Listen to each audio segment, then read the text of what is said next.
Bom dia. Sérgio, primeiro, todos nós já nos conhecemos, né?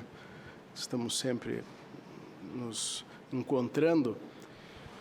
E pensando nisso que a Luísa falou, o Sérgio, o diretor da entidade, o Fernando, eu diria que, se eu contar para vocês um pouco da minha experiência desde estudante com o Tribunal de Contas, talvez seja um grande exemplo do desconhecimento ou do alheamento que as pessoas têm em relação à sociedade, de modo geral, em relação à atividade dos tribunais de contas. E a Luísa falando aqui, eu tentando fixar as datas, eu sou bom com datas, eu guardo bem números. Em 1986, eu estava no segundo ano da Faculdade de Direito da Universidade Federal do Paraná e tinha que fazer um trabalho, era alguma coisa sobre direito possessório, era um trabalho em equipe que você tinha que digitar ou datilografar, entregar datilografado o trabalho e fazer uma apresentação oral. E eu sempre negociava, o pessoal fazia a datilografia e eu fazia a apresentação oral, mas naquela lá eu tive que dividir também o trabalho da datilografia. E havia um componente da minha equipe que era filho de um conselheiro do Tribunal de Contas. O pai dele havia sido deputado federal, voltou para o Estado, foi nomeado conselheiro do Tribunal de Contas e ele começou o direito na UNB e foi transferido para direito da Federal. E nós não tínhamos máquina de datilografia ou dificuldade de conseguir. Ele falou, lá no Tribunal de Contas tem lá umas máquinas, inclusive umas que você digita uma lauda inteira, ela memoriza e depois ela datilografa tudo sozinha. Pô, vamos ver. E eu fui no Tribunal de Contas. Vou dizer para vocês, eu nunca tinha entrado no Tribunal de Contas. Não é novidade nenhuma, estudante de segundo ano de Direito, mas não tinha a menor ideia do que era o Tribunal de Contas. Eu entrava naquelas salas, e hoje eu sou conselheiro lá e fico tentando rememorar quando eu estive lá. Eu não tinha a mínima ideia, eu já estava fazendo o segundo ano de Direito Constitucional, já estava no segundo semestre, ou seja, terminando o Direito Constitucional. Eu não tinha ideia do que fazia o Tribunal de Contas. Era estudante de Direito, não fui um mau estudante de Direito, não fui estudioso, mas era um cara muito curioso. E, para minha curiosidade, eu fiquei extremamente chocado de não ter a mínima ideia do que fazia o Tribunal de Contas. Um estudante de Direito, no segundo ano, no final do seu segundo ano de faculdade. Eu digo isso porque, depois, em 1993, eu fiz concurso para funcionário, para assessor jurídico do Tribunal de Contas do Paraná. E também não tinha uma ideia muito precisa do que era o Tribunal de Contas. Fui até buscar legislação específica para estudar para o concurso, Francisco. Você veja só que coisa maluca. E, ao chegar para fazer o concurso do Tribunal de Contas, encontrei um colega de turma, advogado como eu, que olhou para mim e falou assim, Ivan, você está fazendo um concurso para quê? Eu olhei para ele assim, meio chocado, e falei assim, eu? Fazendo um concurso para advogado do Tribunal de Contas? Eu olhei para ele, e você, Roberto, está fazendo um concurso para quê? Não é para advogado? Você é advogado que nem eu? Eu falei, não, estou fazendo concurso para técnico de controle.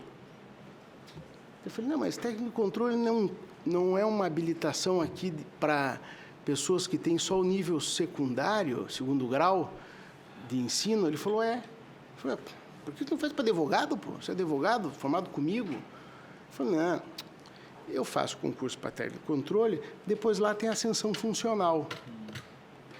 O ano era 1993, já estávamos há 5 anos, não tínhamos chegado no plebiscito ainda de 93, mas já quase 5 anos de Constituição de 88. Eu fui para a sala da prova do concurso destruído, assim. Falei, tinham declarado 8 vagas para advogado, 40 para oficial de controle, né, técnico de controle, de nível secundário. Eu falei assim, caramba, o otário aqui está disputando um concurso bem mais difícil, e agora que eu descobri que tem isso que eu nunca ouvi falar que podia. Aliás, eu aprendi. Está certo que eu fiz Direito Constitucional na Constituição de 67, mas a Constituição de 88 já estava em pleno vigor você ter ideia de como era difícil você compreender o Tribunal de Contas e quanto anacrônico eram os tribunais de contas. Esse colega meu, posso dizer, porque não é segredo, o Roberto Carlos, ele, em 2000, ele conseguiu a ascensão funcional no Tribunal de Contas. Eu encontrei ele na biblioteca, tal, não sei o quê, falei, mas deu trabalho, né, Roberto, para você conseguir essa ascensão funcional. Uma ascensão funcional que pode ser até contestada até hoje, né? Que foi feita depois. Então, o que eu quero dizer com isso é que, além de sermos desconhecidos, nós carregamos feridas, umas mais cicatrizadas, outras nem tanto, de todo esse trajeto que fizemos, né? Um trajeto que foi muito casuístico, circunstancial, mas que hoje, e eu olho ao meu redor, com os meus colegas conselheiros substitutos, o gabinete da minha frente é de um colega meu de faculdade, um colega de turma meu, o Ivens Linhares, que é conselheiro oriundo da classe dos conselheiros substitutos, e é um esplendoroso colega, comprometido, e eu sinto mudar. E o que eu sinto mais é a necessidade de nós mostrarmos o quão nós mudamos e o quão nós estamos levando com cuidado, com diligência a nossa responsabilidade, para dizer que o locus de atuação dos tribunais de contas ficou evidente a partir da Constituição de 88 e mais evidente ainda a partir da Emenda Constitucional de 98, em relação ao princípio da eficiência. Eu costumo fazer uma brincadeira, o Luciano trabalha aqui comigo, para dizer que o que eu tinha para estudar de direito, eu já estudei.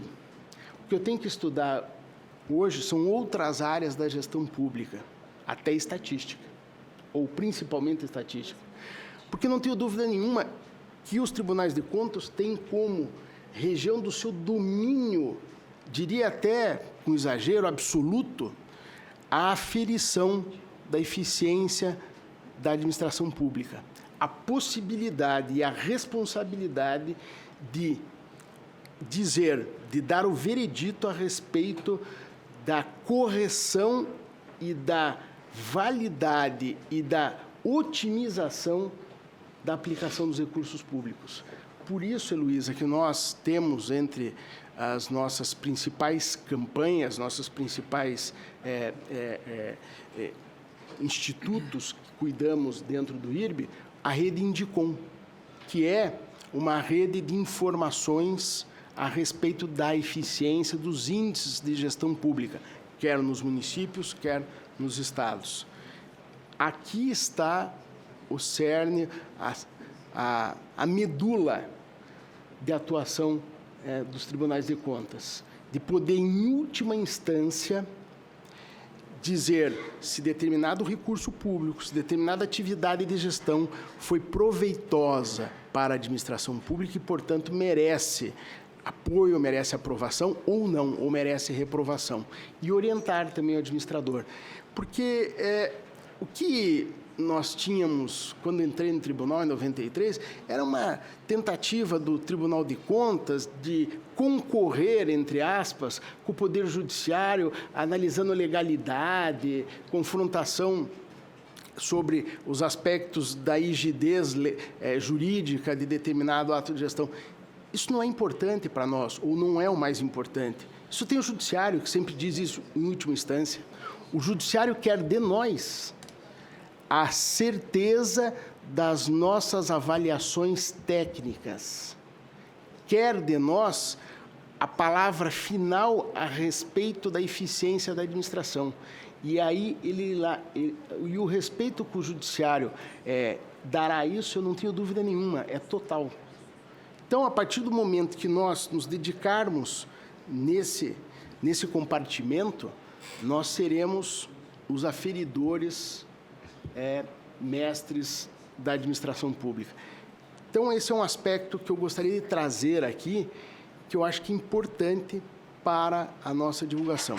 Junto com isso, eu quero me pôr à disposição, né, porque o IRB pertence a todos os tribunais de contas, inclusive o TCU, para que a gente possa, com painéis como esse, colocar alguma UIRB à disposição para fortalecermos esse tipo de investida institucional.